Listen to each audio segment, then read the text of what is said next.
começar em 2 Pedro, admitir, pronto. 2 Pedro 3, a partir do versículo 17. Sendo assim, amados, estando bem informados, guardai-vos para que não sejais conduzidos pelo erro e sedução dos que não têm princípios morais, vindo a perder a vossa segurança e cair. Versículo 18. Antes, crescei na graça e no conhecimento de nosso Senhor e Salvador Jesus Cristo. A ele seja a glória, agora e no dia eterno. Amém. Irmãos, há uns 3 domingos, mais ou menos, né, o pastor Alfeu, ele tem pregado sobre a questão do alimento líquido e do alimento sólido, né?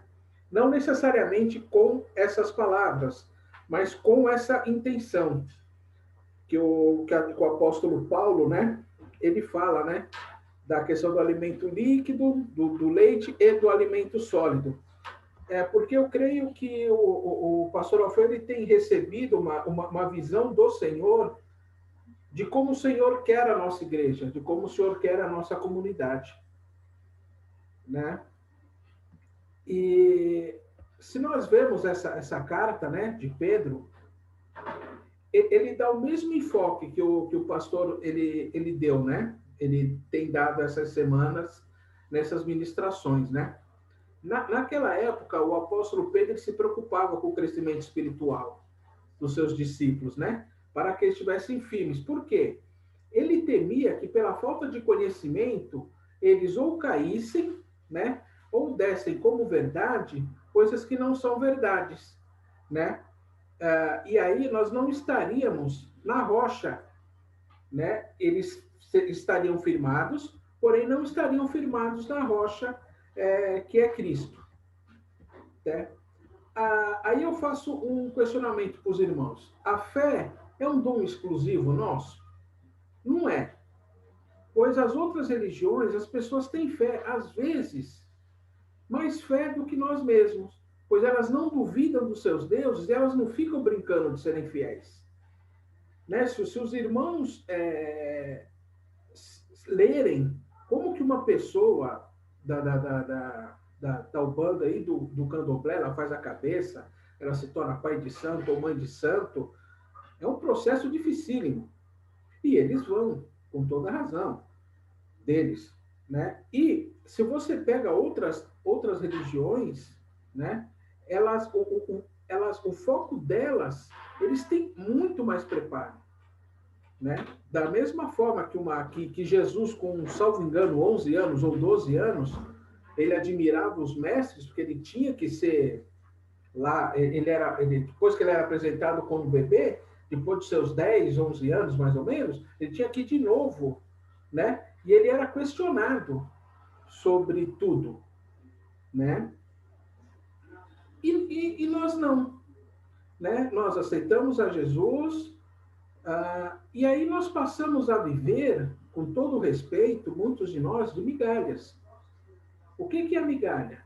É uma palavra aqui, uma palavra ali, é um culto que a gente assiste na TV, e o pregador começa a falar muito rápido, porque fulano, o apóstolo Paulo, capítulo tal, na carta tal, fala tal coisa. Porque Pedro fala isso, porque Gênesis está escrito aqui, ele começa a falar muito rápido, né? E os irmãos, eles vão se apegando a isso, né? Isso é errado? Não, isso não é errado. Porém, se nós vemos o enfoque que o apóstolo Pedro dá aqui, é do conhecimento, para que nós não sejamos levados por qualquer vento de doutrina, como disse o apóstolo Paulo, né? O capítulo 22 de Mateus, para a gente viajar um pouquinho na Bíblia, né? É um exemplo de como a falta de conhecimento nos leva a pecar. Ou, no mínimo, a gente passa vergonha perante Jesus. Eu só vou ler do 29 ao 33. O 29 diz assim: Então Jesus lhes esclareceu: Vós estáis equivocados por não conhecerdes as Escrituras nem o poder de Deus.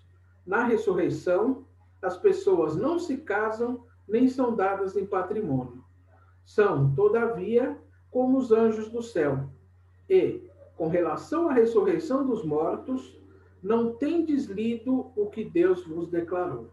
Eu sou o Deus de Abraão, o Deus de Isaque e o Deus de Jacó. Por isso, ele não é Deus de mortos, mas sim dos que vivem. Ao ouvir isso, as multidões ficaram estupefadas com o ensino de Jesus. Se os irmãos lerem esse capítulo 22 de Mateus, eles vão ver que vocês verão que os saduceus, os herodianos e os fariseus, esses três grupos, ficaram no pé de Jesus o dia inteiro fazendo perguntas em cima de perguntas para ver se eles conseguiam ter uma resposta errada, né, para poder acusá-lo de alguma coisa. Tamanha era a necessidade deles de desqualificar a Jesus e aos seus ensinamentos, para manter as coisas como estavam. Então, irmãos, a importância de nós lermos a palavra de Deus é não sermos enganados. A pessoa, e aí a gente tem o exemplo do diabo no deserto, quando foi confrontar Jesus, ele usou a Bíblia. Né? E quando ele foi fazer o que ele fez com Jó, ele pediu permissão para Deus. Então, se nós começarmos a ter a opção de ler a Bíblia, né, como eu falei, se nós tirarmos 15 minutos diários, nós conseguimos ler a Bíblia inteira em 365 dias. Em um ano nós conseguimos ler a Bíblia. Né?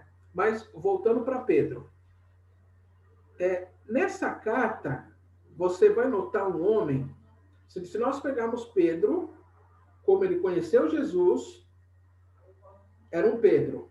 Quando ele tirou a orelha do soldado, era um segundo Pedro. E nós vemos aqui um terceiro Pedro, um Pedro mais amadurecido. De um homem que era cabeça dura ao conhecer Jesus, nós vemos nessa carta um homem maduro na fé, exortando os discípulos dele e exortando a quem lê essa carta a ter conhecimento, a ter domínio próprio, a conhecer mais a palavra. Tanto é que ele pede para os discípulos dele lerem as cartas do apóstolo Paulo. Ele, como não tinha tanto estudo quanto Paulo, ele achava muitas cartas de Paulo de difícil entendimento. Mas mesmo assim, ele pedia para os discípulos deles lerem, para quê? Porque quem dá o entendimento é o Espírito Santo. Né? Porque essa leitura ela é o antipasto do prato principal, que é o conhecimento, né? Que é o conhecimento de Deus. Essa nossa leitura vai nos levar, né, ao conhecimento de Deus.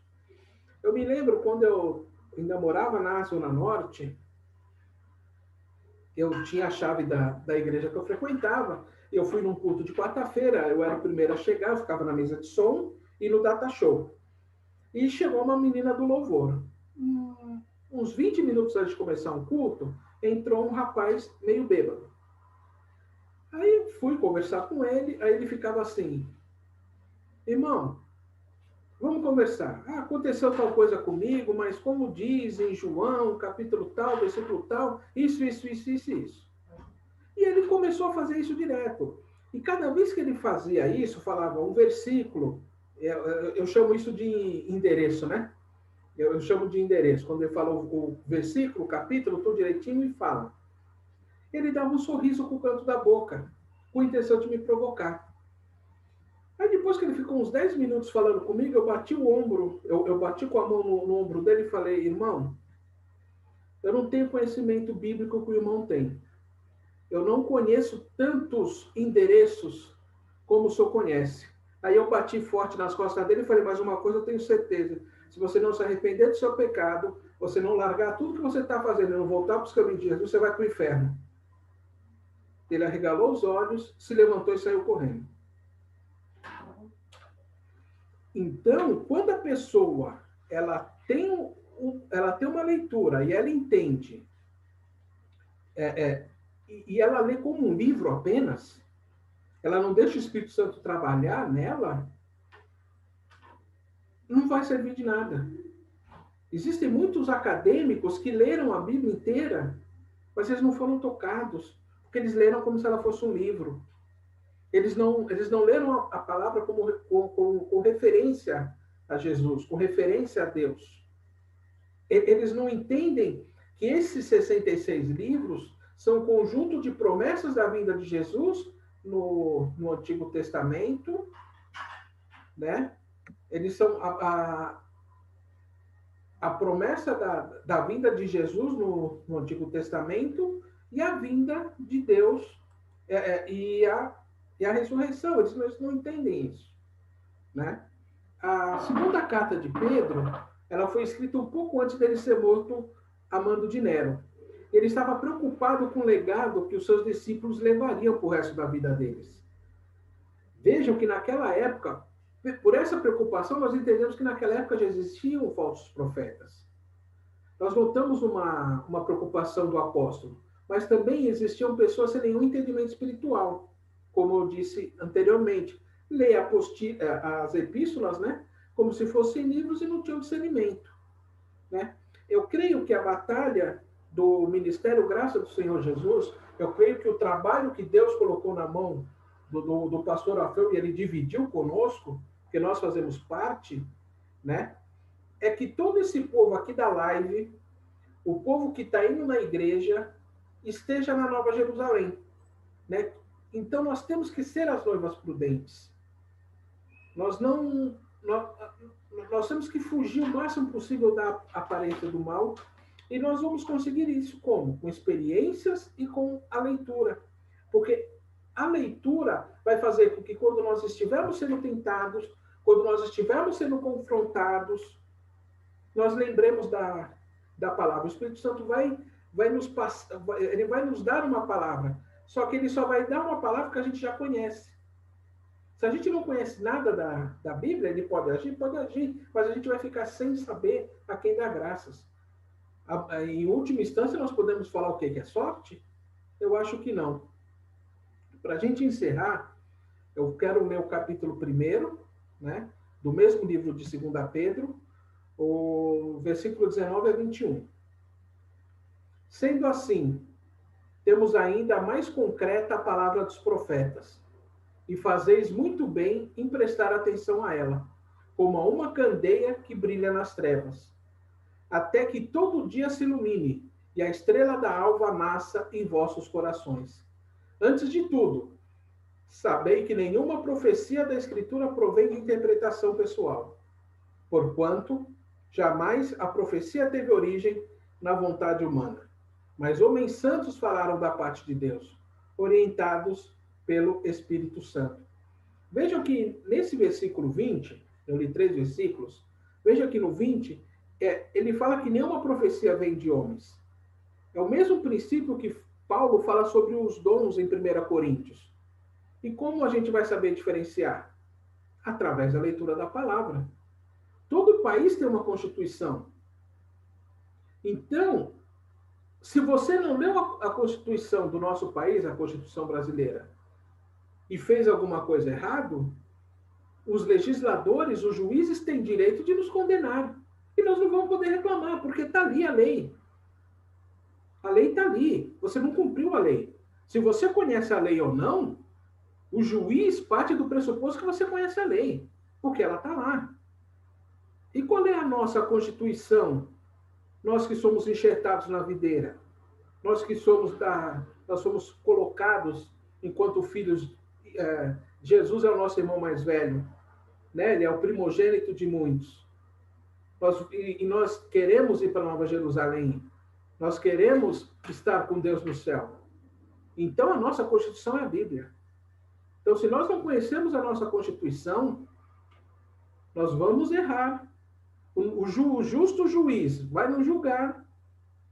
E nós vamos, como disse o pastor Alfeu no domingo, não me lembro se no culto da manhã ou da noite, nós só temos 2 caminhos para passar a eternidade: o céu ou o inferno. Então, se nós não soubermos o que nós vamos fazer, a probabilidade da gente ir para o inferno é grande. E aumenta cada dia mais da forma como está o mundo. Tá? Então, eu gostaria de pedir novamente para os irmãos, leiam a palavra, participem das lives, participem dos cultos. Eu tenho conseguido, há 2 dias, colocar um culto por dia, uma ministração por dia. Vou tentar fazer isso sempre, porque nós já temos uma quantidade razoável de cultos para cada dia colocar um culto diferente, uma palavra diferente, né? Uma ministração. Não o culto inteiro, só a ministração. Então, eu peço que os irmãos, quem não está inscrito ainda no nosso canal, se inscreva, e quem não está, e passe para outras pessoas que precisam. Eu lembro que a irmã Rosa uma vez pediu uma palavra que o pastor Walter pregou nos 12 dias, entendeu? Eu coloquei no grupo e ela mandou para a pessoa. Da mesma forma como eu já recebi testemunhos de irmãos e de irmãs que a palavra que foi pregada na live serviu para elas. Foi bênção na vida delas.